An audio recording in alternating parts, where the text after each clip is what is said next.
Good morning, all. It's Mark Oldop, Sky Halpern here for the Sports Insanity Network. I am joined today by Mike, the pun master Rifkin. Mike, good morning. Good morning.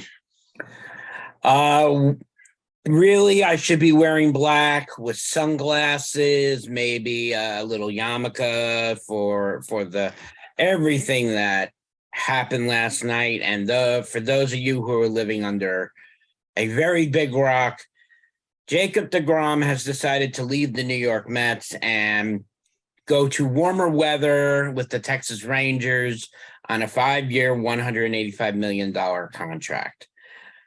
As a Mets fan, I will get into this more as we get into our little podcast. And then as a businessman, you'll get my reply as well. Mike, why don't you take us into it? So, Mark, as you mentioned, Jacob deGrom, 5 years, $185 million.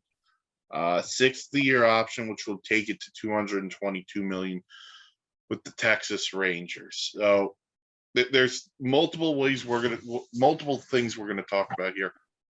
One, you're gonna get raw emotion probably out of this, so you will get raw emotion. We'll talk about where this leaves the Mets and what they should do next in our mind, and maybe some other stuff as well. But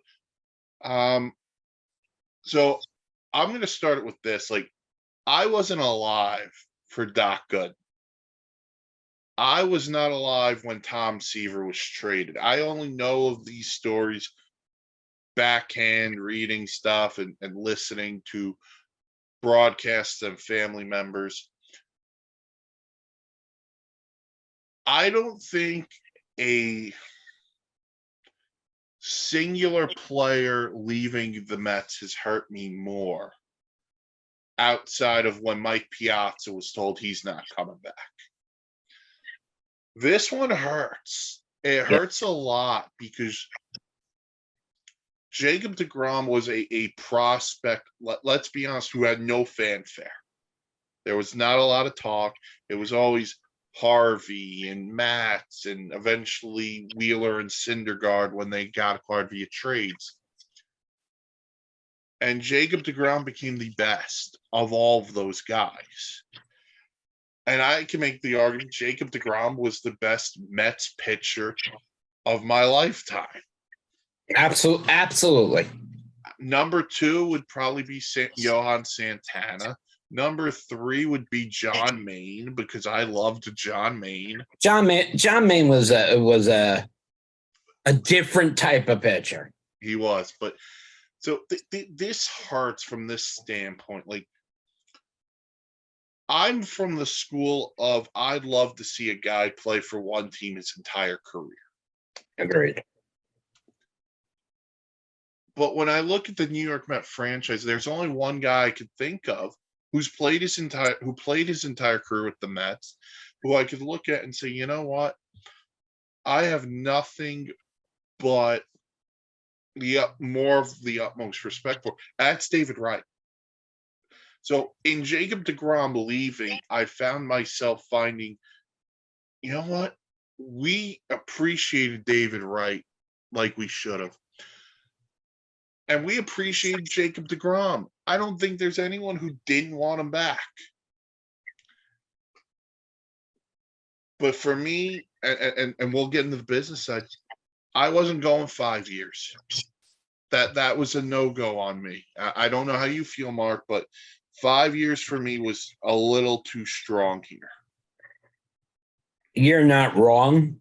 I mean, if he was 100% healthy and never missed time and we could play the what if game all we want, then maybe I was thinking more along the lines of what Scherzer got last year from the Mets, AAV of $44 million, but on a 3-year deal, maybe with an option for a 4th. Yeah, I would have gone 3 with an option for 4, and I wouldn't have had an issue with that. And apparently there's reports that they offered him a 3-year contract last year or something along those lines. He had turned it down. So And look, I'm not going to sit here and I'm not going to belittle Jacob deGrom because he was the best pitcher in baseball for a 3-year stretch that we may never see again in today's game. But what hurts is I think everyone looks at this as it's a business decision. It's this, it's that. And listen, I'm not going to crap on Billy Epler. I'm not going to crap on Steve Cohen. I'm not going to crap on deGrom. The people who always get hurt in these moves are the fans. Because we understand the business side of it, but there's also the side that says, if you just signed him to a freaking contract, he retires a Met, eventually 48's going up in the Right. roof at Citi Field, we could have fun with that. Instead, we now go, well, do we take the pitcher side, who we loved for years, or do we take our organization side and it's this toss up? Like, if Jacob deGrom wanted to be a Met, Jacob deGrom would be a Met. That's what this is at the end of the day. If he wanted to be here, he'd be here. He's not here because he didn't want to be here. And we don't know what that reason is. And that's what kind of befuddles me on the whole thing, is that there was no chatter on this besides the fact that he was accepting and fielding calls from other clubs. There was no, oh, he's this close with an idea, until literally the last 3 minutes before he signed it. So I want to know what happened in the meeting he had with the Mets. What were we missing? What was he told? And if I'm gonna guess, it comes down to, I don't think money played a role. I don't think money. I think this comes down to the term, and the Mets were not willing to go 5 years. And to be fair to the Mets, I don't blame them. With his injury past, as I said, I was thinking 3-year max. So, and his age, he's 35. It's not like he's 29, 30, 31. He's 35. He made a handful of starts last year. And look, the hardest part for us is just realizing, hey, he's not going to be here, and this is going to totally change the outlook of what this club looks like. Go ahead. Yeah, and now you have to look, what is the pitching rotation right now? Your pitching rotation is Scherzer at the 1, Cookie Carrasco at the 2, Tyler McGill at the 3, Peterson at the 4, and he's not even signed, but Seth Lugo at the 5th. The Mets have a lot of work to do, and they're doing it. They're bringing in everybody now, but it's going to take 2 arms to replace deGrom. You say 2. I'm looking 3.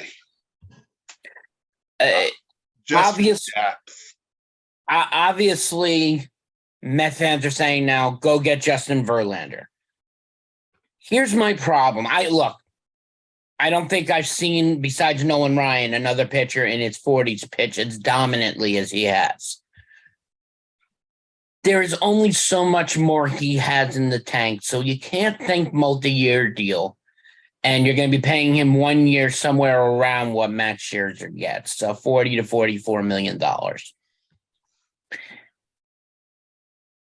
I would rather, and I know Mike and I had this disagreement on SIP, is I've been heavy on Carlos Rendon, even when he was with the White Sox being traded to the San Francisco Giants.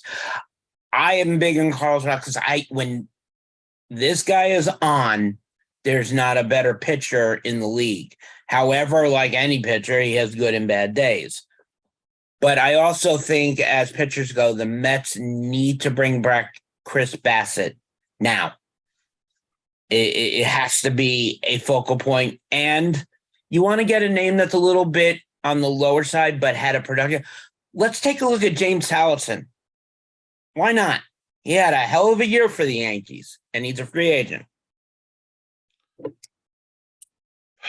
Well, we disagree with Rodon mainly because the injuries bother me.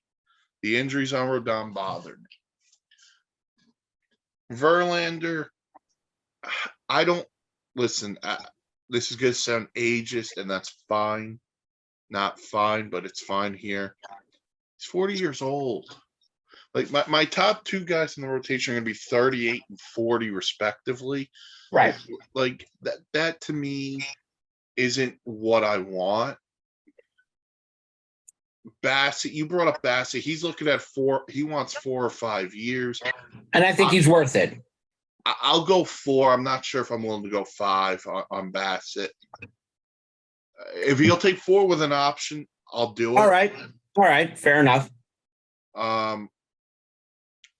Listen, they were talking to the Japanese guy, Kodai Senga.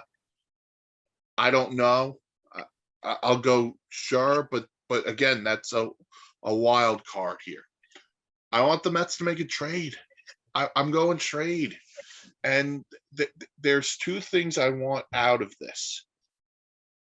Because of the money you were going to spend on Jacob deGrom, I want this to go in a number of directions.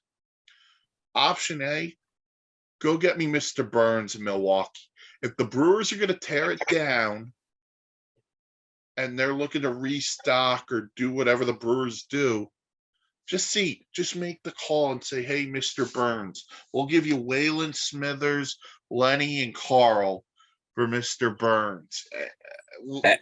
Burns would command one of the top. I mean, Alvarez is all off the table. No, it's already been said.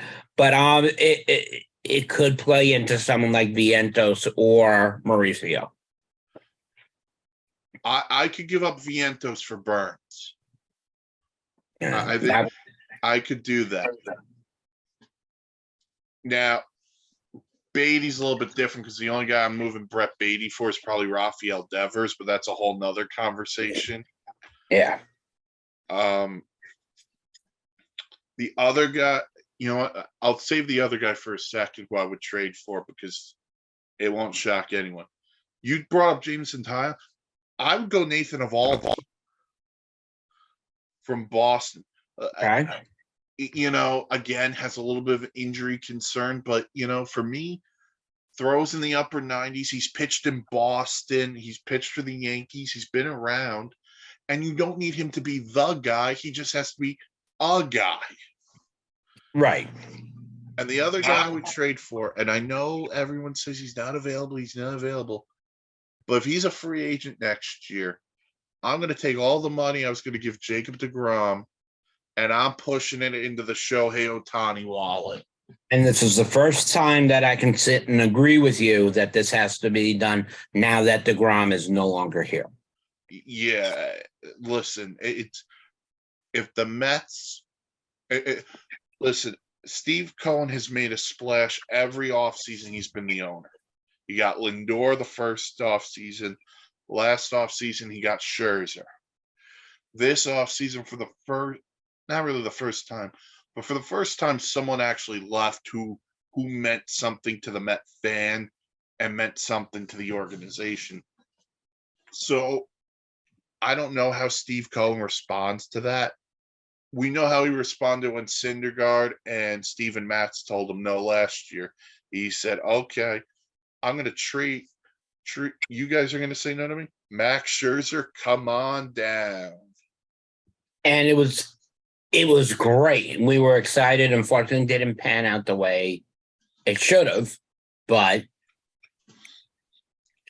will Max Scherzer, if the Mets don't add to this pitching staff really well, Scherzer can opt out of this final year. And that would leave the Mets, I hate to say it this way, but cornholed. This would leave them. You say cornholed, I'll word it this way. This leaves them screwed. Yeah. This leaves them screwed if that's the case with Scherzer. Now, Scherzer may not opt out. He may just say retirement. At True. 30. I mean, guy's not a spring chicken. Which is, by the way, he's still getting paid by the Washington Nationals as well. So that you got to just love, though. No. And so this is where Billy Epler and company are going to have to make. This is where you make your money. I truly. You have to go out there, and you don't have to get a guy to replace. You're not getting one guy to be Jacob deGrom. You're not getting two guys to be Jacob deGrom because no one's going to be Jacob deGrom. But you are getting guys who could say, you know what? This guy can make me 30 starts a year. I believe in him. And he's going to help me not only for 2023, but and beyond. Speaking of Cody Senga, reports are he's considering 5 teams, the Mets being one of them. The only way I see the Mets getting Cody Senga right now is to promise to make a serious run at Shohei Ohtani next year. I think that's the only way they can entice him to come. And that's possible. And listen, Billy Epler was the Angels GM when Ohtani got there, so right. That there's a strong tie there. I think the Mets will make an effort to get Ohtani, but this leads to the here and the now, and because we're talking the rotation, but I also think deGrom opens up 2 other things that I want to see happen. Now that deGrom is officially off the board, and we know the Mets have to go starting pitching, bring back Nimmo. That's to be the first thing they have to do. That now opens up Nimmo.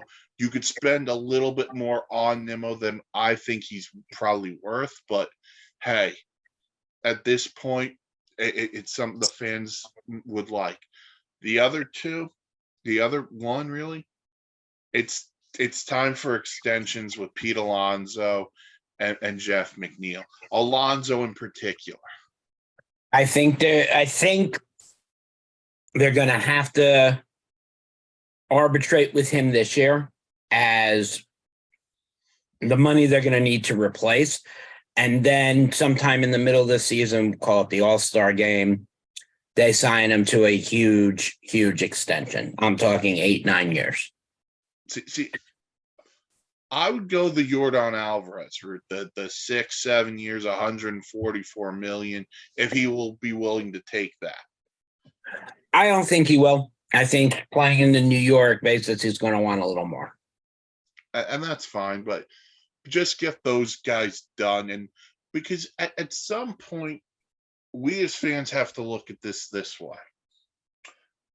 The homegrown talents who have left, but like, Seaver, we talked about, Doc left, Darryl Strawberry left. If we fast forward, Jose left. Jose Reyes left. David Wright, Murph left. Beltran left. Well, he wasn't homegrown. Well, he wasn't homegrown, though. That's right. Sorry. Well, he's also in his first year of Hall of Fame eligibility, but that's a whole nother conversation. And he's still listen, you want to talk about bad memories. He's still looking at that Adam Wainwright curveball. Yeah.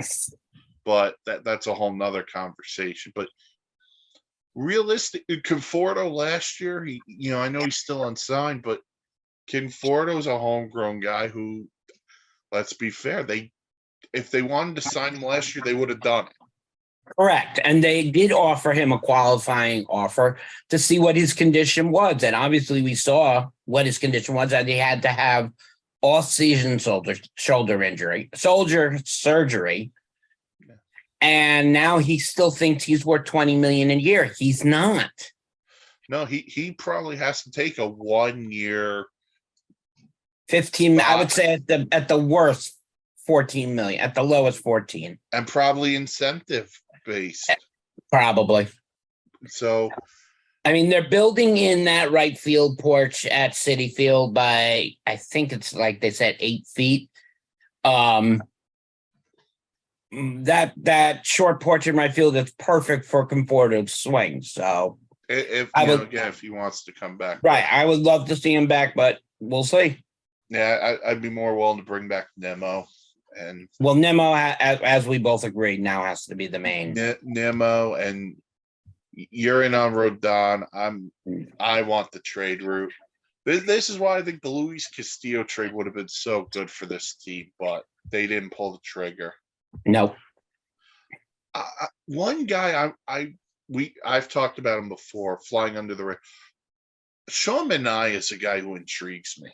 Out of Oakland, good back end of the rotation pitcher, not an ace. No, but he'll get you innings. He'll get you wins. And the innings part being the most important because the Mets used their bullpen so often last year and the end of the year. Yeah, and right now there's only one guy in the bullpen I trust, and he really shouldn't even see the field till the ninth inning. Right. So Timmy Trumpet. Timmy. Mm-hmm. Timmy Turner Trumpet Man. Timmy! Oh man, but listen, I'm hoping I'm wrong, and when I say this, but I don't know how you feel. I still feel as if I want to see the 48 get retired one day. But this stings. Yeah. Most of you didn't see my reaction to it. And most of you haven't heard it yet, but I was beyond pissed off. I punched walls. I'm angry, but I'm over it. It's, there's nothing I physically can do to change it. I wish Jacob deGrom nothing but the best. I have no hatred towards him. I have no hatred towards Steve Cohen. Mike could be 100% right, and it had to do with the length of contract that the Mets weren't willing to go an extra couple of years. Maybe that was the decision. We know that there was let's put it this way. Not that we know if there was no internal problems. Yes, Jacob missed the first half of the season. Let's hope he's fully healed and may he do very well in Texas. And if somehow Texas plays the Mets in the World Series, may he throw 22 consecutive walks in a row. Well, apparently the Rangers come to the Mets in August, so he won't pitch against the Mets. Mm-hmm. He's going to pull Noah Syndergaard.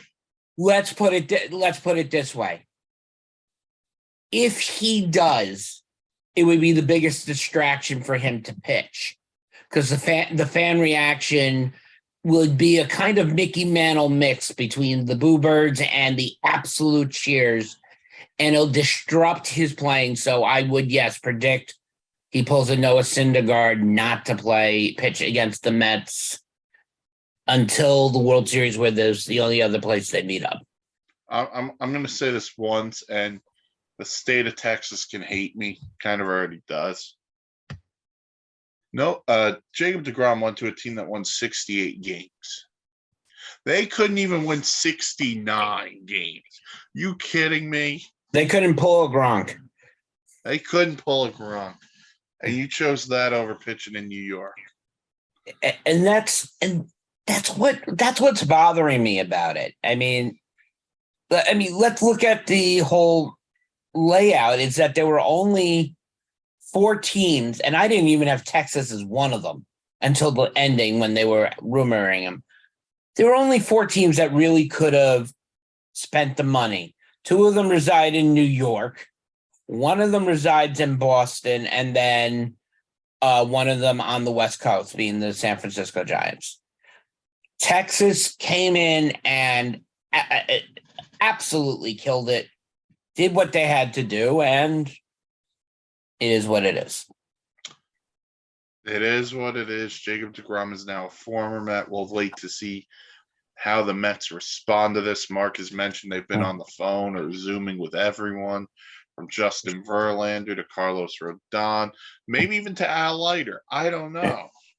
I wouldn't mind. See, I would have rather traded deGrom to Texas, even though I know it's not a possibility, to get Al Leiter's son out of their organization. Because this kid, Jack, mind you, he's young, but I've watched this kid pitch, and there are a lot of reminders of his dad, but with a lot more pop on that fastball. Vanderbilt product, I believe. Yes. Yeah. Everyone go. Vanderbilt is a baseball school, but you'd see something like that in the NBA. Like, we're going to sign this guy. Oh, we're going to turn it into a sign trade. I don't really see that in baseball. No, you really don't. But, in the long run, there's a lot of action that's about to start as winter meetings kick off today. I don't expect any major signings on the first day, as it's football only attention of most social media. But don't be surprised if the names like Trey Turner come off the board and Dansby Swanson. I see the two of them being the winter meeting moves, and Dansby Swanson is said to be linked to the Yankees. He's also been linked to the Cubs and the Phillies. God help if it goes to the Phillies. But go to the Yankees. Go to the Cubs. I think he could do well there. I'm just saying, get some out of my hair for, But there's a lot of free agents to talk about in the winter meetings. Couple of possible international signings that are gonna happen sooner than later. As for Jacob, again, good luck, man. Just promise me one thing. Don't pitch against the Mets ever. Yeah, you know what? I'm going to say one thing as well. I hope when it's all said and done, he signs a one-day contract with the New York Metropolitans to retire on that. Okay, I changed my answer. That was better. That was better. Oh man, that was much better than what I said. So yeah, I'm gonna go to that one. Oh man, all right. For Mark Old, Sky, I'm Mike Rifkin. Thanks for listening. Please tune in to us at the website www.thesportsinsanitynetwork.com. I added a W there for all your blogs and vlogs, planes, trains, automobiles, as Mike likes to say. Good afternoon. Enjoy a fun day of football as we are recording this on December 4th. Probably won't be up until way after football is over. So if you had a good day, thumbs up to you all, and please tune in for more between Mike, the Pun Master Rifkin, and me, Old Off Sky Halpern. We'll catch you on the flip side. Namaste. Hey.